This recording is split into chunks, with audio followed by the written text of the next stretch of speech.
Get inside, get what we need.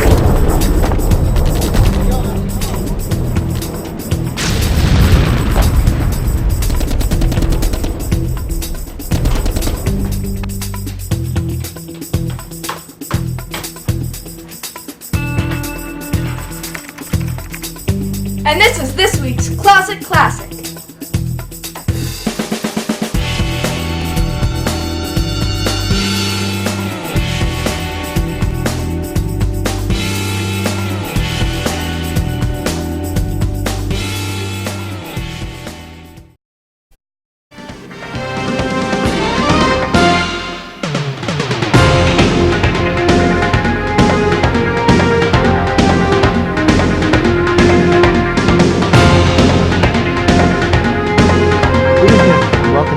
Special in honor of Veterans Day, and our guest this evening is Bob Hogan, who is in his 7th year as the Burlington Veterans Agent and in his 3rd year serving in that capacity in Bedford. And let's be clear about this. This is Veterans Day. We have people in harm's way in foreign lands in a number of places, and this is news from an advocacy standpoint. We're taking a look at strictly issues that are affecting veterans today. Bob, thank you for joining us. Well, thank you for doing this. This is great. Let's first of all start with, you had an event this morning in terms of honoring veterans and Veterans Day. Bring us up to speed on that, and then let's go right to the heart of the matter in terms of issues that are affecting veterans today. Okay, thank you. Yeah, we have a traditional Veterans Day ceremony that we do every Veterans Day, and we have a flag raising, and we have on the town common, and then at one of the cemeteries, usually Pine Haven for Veterans Day, where we have a guest speaker, and we have the high school band. Still, I mean, and I say it all the time, it's the best high school marching band around.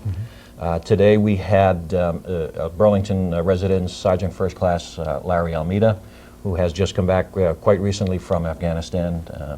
He has spent a lot of time in the service, and his unit was activated. And as he was saying today, that he was the grandfather of the group. I mean, he's not a young guy, but he was still serving, and he went over there, and right now he's over at Hanscom. He's the chief NCO, medical NCO over at Hanscom, and he was with the 970th Military Police Group, which came under Lieutenant Colonel Hammond's command of the 211th MP group. So we had that, and Rabbi Susan Abramson was our chaplain today. And she had wonderful words about veterans and how it affected her family and those who believe in, her religion. And she had some wonderful comments that, I caught real quick. And I said, I'd forgotten about, that. And then she brought it right and put it right on the table, how important the veterans were to the Jewish community. Well, so American veterans liberated most of Eastern Europe, Yeah. particularly most of the camps, so Yeah. I'm sure.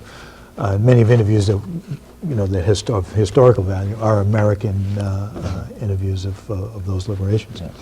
Let's go to a primary issue affecting veterans in this region relative to the VA hospital over in Bedford, which you are in the forefront of raising people's awareness relative to the Defense Department's plans. Let's first of all talk about what's at risk here, then let's get into the heart of what services are provided. Okay, what's at risk is the potential relocation of about 500 inpatient veterans who reside or are at the VA because of medical issues. The nursing home, the Alzheimer's, the drug and dependency units. At risk is their home right now. Mm-hmm. For most of them, that's a home. That's where they're going to be until they die. The VA has made VA in Bedford, the Edith North Rogers VA hospital, a target on the list to downsize, make it strictly an outpatient, 9 to 5 operation.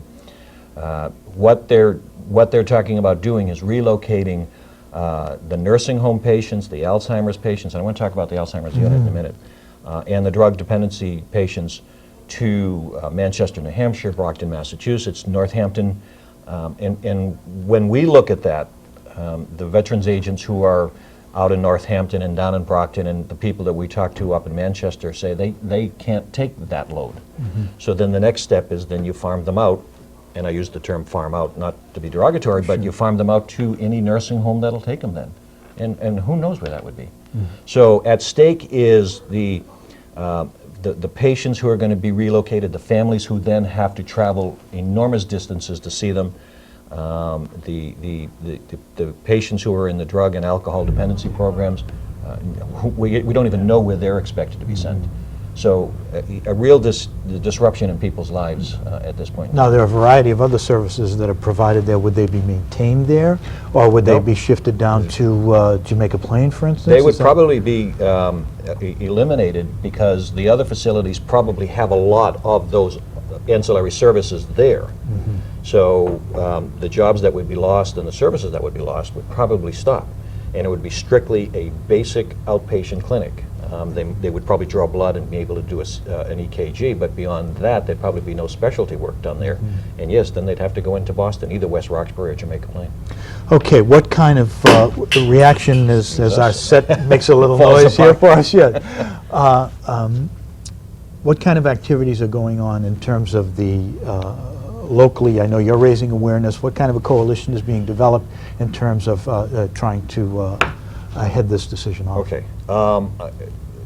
There are a number of things going on, and I'm only one small part of what an awful lot of people are doing. We started out, there was the first CARES meeting. Now, that's the acronym for this organization that is looking at reorganizing the veterans hospitals around the country. And there are 18 of them they're looking at, 7 that we have heard they want to do something with. They picked a number. We have to do something with 7. We had a meeting, an awful lot of people showed up, about 400 or 500 people showed up at the Wyndham Hotel in Billerica to make the argument that, Bedford's a good hospital and we've got to keep it open. We've been trying to talk to a lot of people, our congressional delegation, starting with John Tierney, who stepped up. He was at that meeting in Billerica. He wanted to have a meeting with VA Secretary Anthony Principe, and then all the other congressmen wanted to participate in that also, which they did. There are an awful lot of people who have been raising signatures. Primarily, or at least the largest group of people, are the spouses of the victims of Alzheimer's disease. There's an Alzheimer's unit in Bedford that is renowned for its research and its treatment of Alzheimer's patients, not just within the VA, but even non-VA facilities recognize the work that they've done. And it would be absolutely insane to move, close, change, do anything to something that not only works well, but is the leader in its field. Those folks, the spouses of the Alzheimer's patients, have gathered, and we're not exactly sure because they stopped counting after all, but it's anywhere from 12,000 to 15,000 signatures. And actually this morning, which is Veterans Day, at 9 o'clock at the VA hospital, they had a gathering in which they presented to John Tierney, Congressman John Tierney, Congressman Marty Meehan, and Congressman Ed Markey these signatures to bring to the VA Secretary to make sure that they were able to understand the enormity of people's concerns in this area. I mean, anywhere from 12,000 to 15,000 signatures is a lot of work, and a lot of people who have said, we support this. We know that this is a good facility and we want it to stay here. It will be a major factor in the number of jobs lost also. Well, that's it. Let me ask you this. Secondarily to the human interest of the individual patient and their families having to deal with this potential disruption, what is the economic impact of the number of jobs that are there to this region? Significant.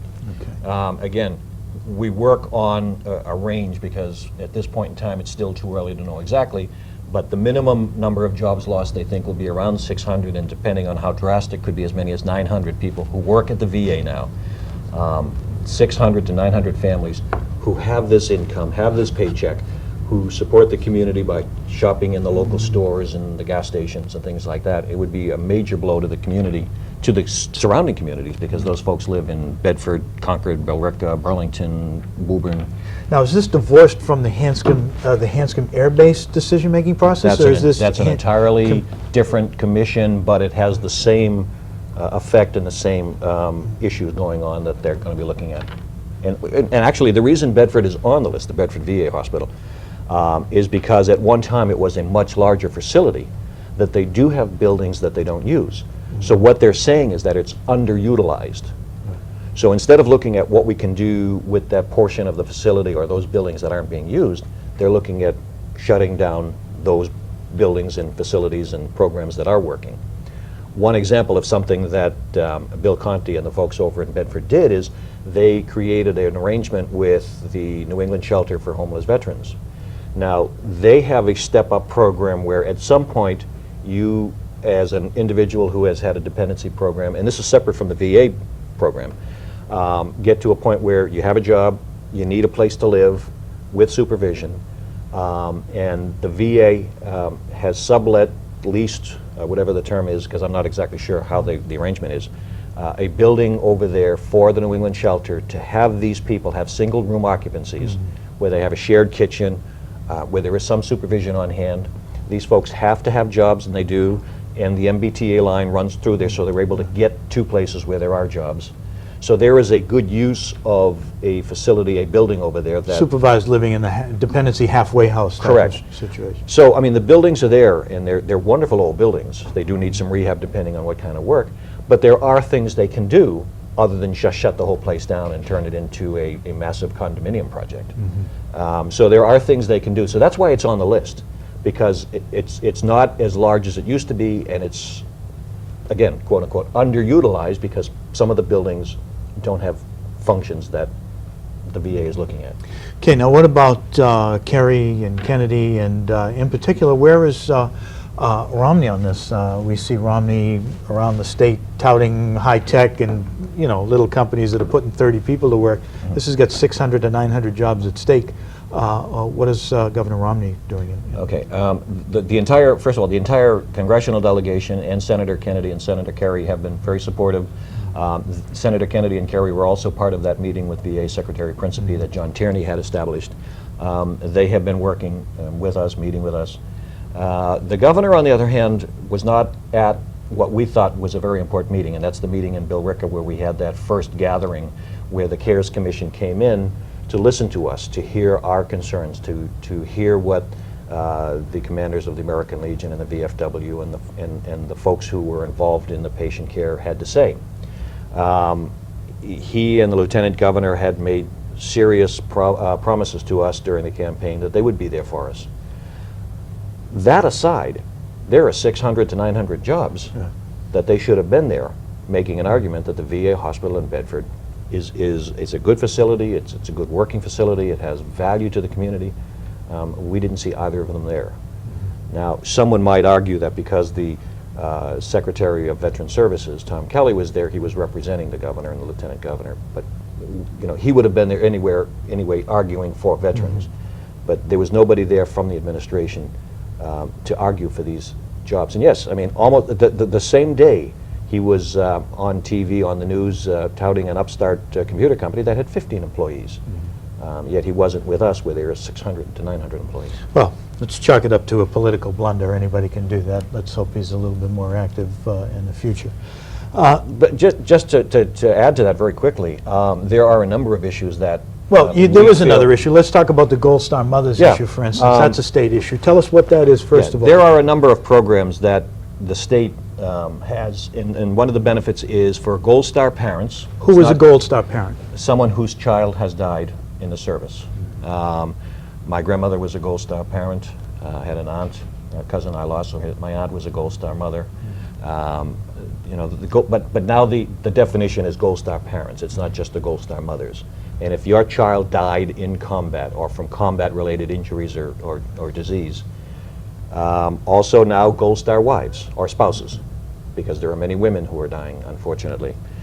And men and women who have 100% service-connected total disabilities because of their service to the country. There is an annuity that the state gives them every year. It's a minor $1,500. In the big picture, it's a fairly large number. It's a $7-figure, million-dollar budget item. But it's still something that has been given to these people for their loss, for their sacrifice. And out of the blue, a couple of months ago, we got word that the funding for that particular item was being eliminated, and that it would be strictly a needs-based annuity. Well, the veterans agents certainly were not happy with that, and we certainly made calls to our state representatives and state senators and to the governor's office, and we've had legislative events in which this has come up. And we were told, as a matter of fact, just about a week and a half ago, that that item has been put back in again. So that and a number of other funding issues have been issues that have grated with us And we understand that these are difficult financial times, but there's a constituency out there that has earned certain benefits that you can't now pull away from them in this particular case, because many of the Gold Star parents are elderly. They depend on that $750 they get in August and then again in February. $750 doesn't go very far. Not something that's likely to break the state budget. Yeah, and again, if you're completely disabled, again, $1,500 goes a long way sometimes for any Seems number like of short things. money for that type of a sacrifice. Right, and to put those people in that kind of anxiety and that kind of distress certainly isn't fair.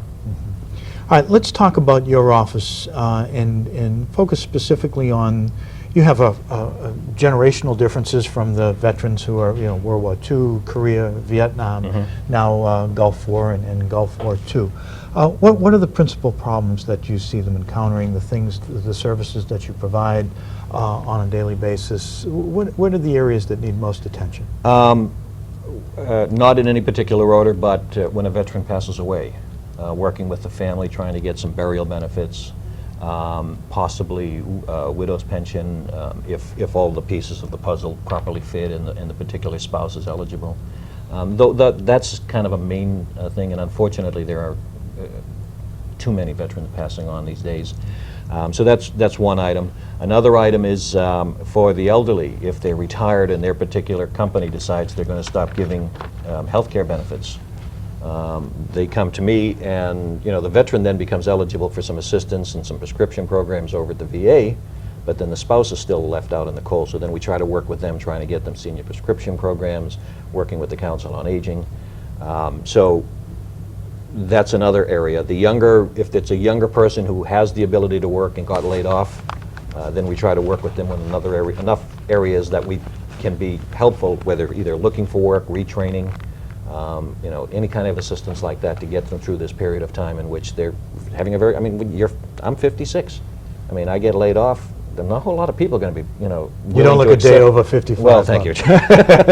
but that's, as we get older, and people don't mean to be mean by not hiring older people, but there are plenty of reasons. Yes, they do, hire. Bob. They do. Well, they don't want to pay them that extra money that somebody who's more experienced and has more standing in the marketplace. And They don't many wanna pay them times the that people money. doing the hiring are younger and don't want to have an older person that they have to tell what to do, because the older person probably has more information. Well, we're difficult to manage, I guess, us older guys. You get cranky. That's always true.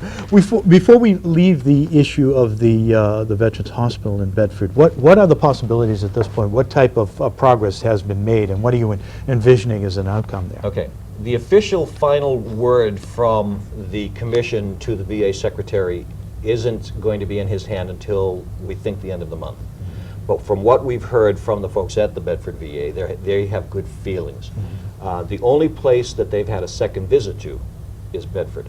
They came back, several of the commission members came back because they wanted to make sure they had the right feel, the right look, the right answers to the questions they were raising. They didn't do it by announcing it to the press. They didn't want to have a lot of people there. They just wanted to go around, talk to the staff, talk to the number of people. The folks at the Bedford VA think they've done a good job. We think we've done all the things we need to do. So if what follows is logic, we think we won't be one of those 7 that I talked about where they feel they need to do something. But if it's already on a list and we're just spinning our wheels, then we have no control. But the feeling is positive, the feeling is good that maybe we're not going to be on that list. And even if we're close to it, even if we're 8, 9, or 10, that it'll be several years down the road before we start to see anything happen. Now, let's talk about an event you have coming up next year. Actually, I think finally there was a memorial. Is it for the World War II? World War, long time coming, 50-something years, 55 years. Explain to us what that is, where is it, and what kind of events you have planned. Okay. Yes, there are plenty of monuments to World War II veterans in the different cities and towns and states across this country, and they've earned every one of them. But there's never been a national one in Washington. And I'm sure a lot of the people who are listening have heard the debate, the issues, the crises, the funding problems. They did break ground. They anticipate by next Memorial Day to have most of it, if not all of it, completed. And that's optimistic, but things sometimes happen the right way. And it's going to be on the mall between the Washington and Lincoln the Washington Monument and the Lincoln Memorial along that reflecting pool. So it'll be in that area there. And we're going to be trying to get a busload of veterans to go down that weekend to, take part in the dedication ceremonies. It'll be Memorial Day weekend. It'll be the Friday, Saturday, and Sunday. And Memorial Day will be on Monday, so those of us who go will be able to be back and still participate in the Memorial Day events back here. So we're keeping our fingers crossed. We've gotten a lot of phone calls. We think we're going to fill the bus, and I don't know if there's any chance to get any more hotel rooms for a second bus, because I'm sure there's going to be a lot of people hooking up to go down there that weekend. And the World War II veterans, did deserve it, and there was a lot of controversy, and it's a shame that there was. But we're glad that it's moving forward and getting done. Well, in a place where we got statues for more guys than you can shake a stick at. I know the last time you were in the Capitol Rotunda, Yep. There's a statue for every obscure Democrat and Congressman, Republican that ever lived. Yeah. I think we can afford a couple of memorials to. Actually, without it's anything. one of my favorite cities to go. In the spring and in the summer, you can go down and walk for miles. Oh, and it's steeped in such history, Oh, yeah. and, the heart, certainly the seat of government here. Yeah. Let's talk about some local action that you're involved in. That's a legacy program that we have involved. Yeah. Your office involved with the high school. Tell us about that. Well, actually, Selectman Kevin McKelvey brought the idea to us. He was at an MMA meeting, the Mass Municipal Association, and the city of Leominster had done this, and many other communities have done it also. But the city of Leominster actually won an MMA award for it. And Kevin thought it would be a good idea, and we talked with the principal of the high school, Linda Hayes, and the superintendent, Jim Pacone, and they thought it was a good idea, and so we started to put things into motion. We recruited some veterans, and Linda Hayes got a couple of teachers, an English teacher and a teacher who deals in media for videotaping. And actually, as this program probably will be airing, the interviews will be going on over several days. And the veterans are going to come up to the high school, to the media center here, right across from BCAT, and they're going to sit down with a student, and they're going to have a series of questions. And what we're trying to do is create a history of Burlington veterans, something that we probably should have done years ago. Actually, we tried to once and didn't have as much enthusiastic support. This time around, we're getting more support. But veterans are a tough group. I mean, there's a lot of guys who don't like to talk about it. Right. But we have a good group now that's coming forward, and the veterans are going to be interviewed by the students about when they served, where they served. I mean, the important historical things. And if they have any interesting stories that they want to talk about, we will certainly be interested in hearing it. Certainly Joe Arena's story. I think you had Joe on your show at one time explaining That was, his. that was such a, it just kind of fell in my lap. It was such a wonderful story. And nobody in town knew about it. Well, Joe's been here forever, and nobody, never brought it up. Not somebody who would blow his own horn, type of thing. And just for those who don't remember, Joe came to my office, and I've told this story numbers of times, because there was a mistake in his military records. It didn't show that he bailed out, was bobbing up and down in the Pacific Ocean for 21 hours and rescued by a submarine. So we started to do some research. We contacted the Department of Defense.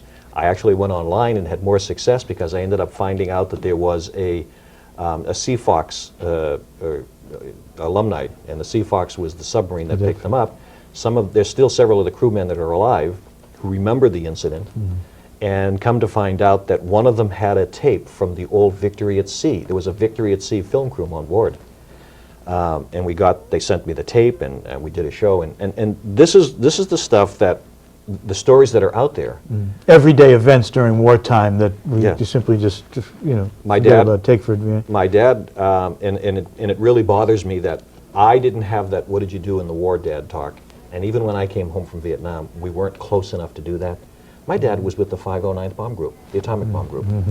I didn't learn as much about the 509th all my years living with him than one lunch I had with General Sweeney, who flew the backup plane on the first run and flew the plane that dropped the bomb on The second one, Enola Gay, I think, was the first one. Enola Gay was the first one.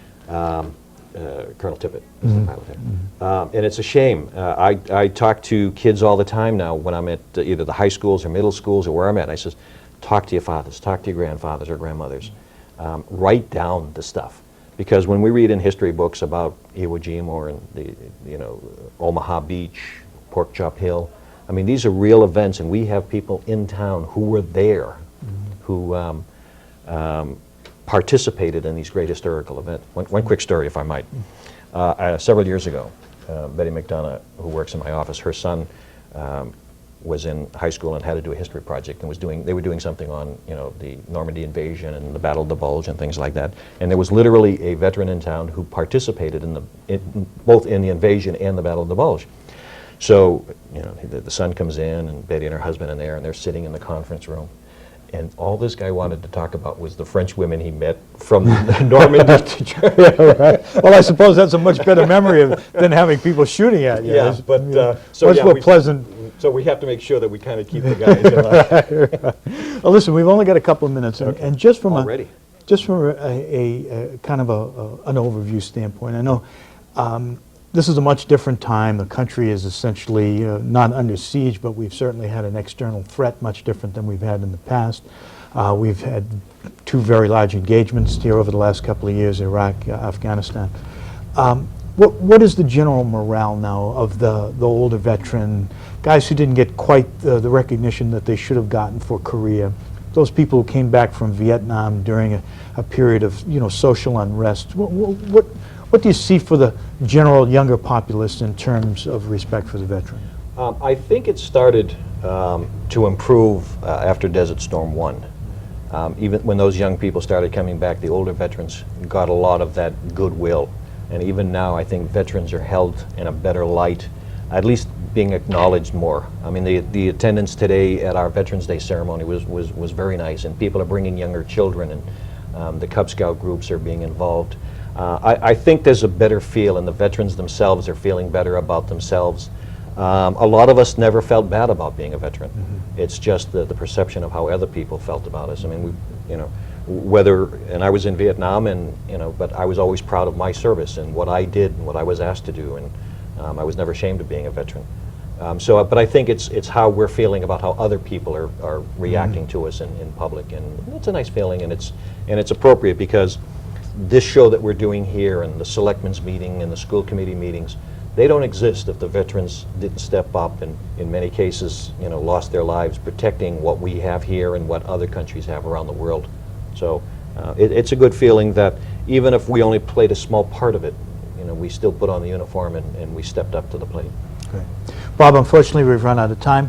I'd like to thank our guest today, Bob Hogan, who is the Director of Veterans Agent, Veteran Service here at Burlington and in Bedford, and we did want to take an opportunity to recognize all of the veterans in Burlington and honor them on their day, Veterans Day, here in Burlington. Thank you for joining us.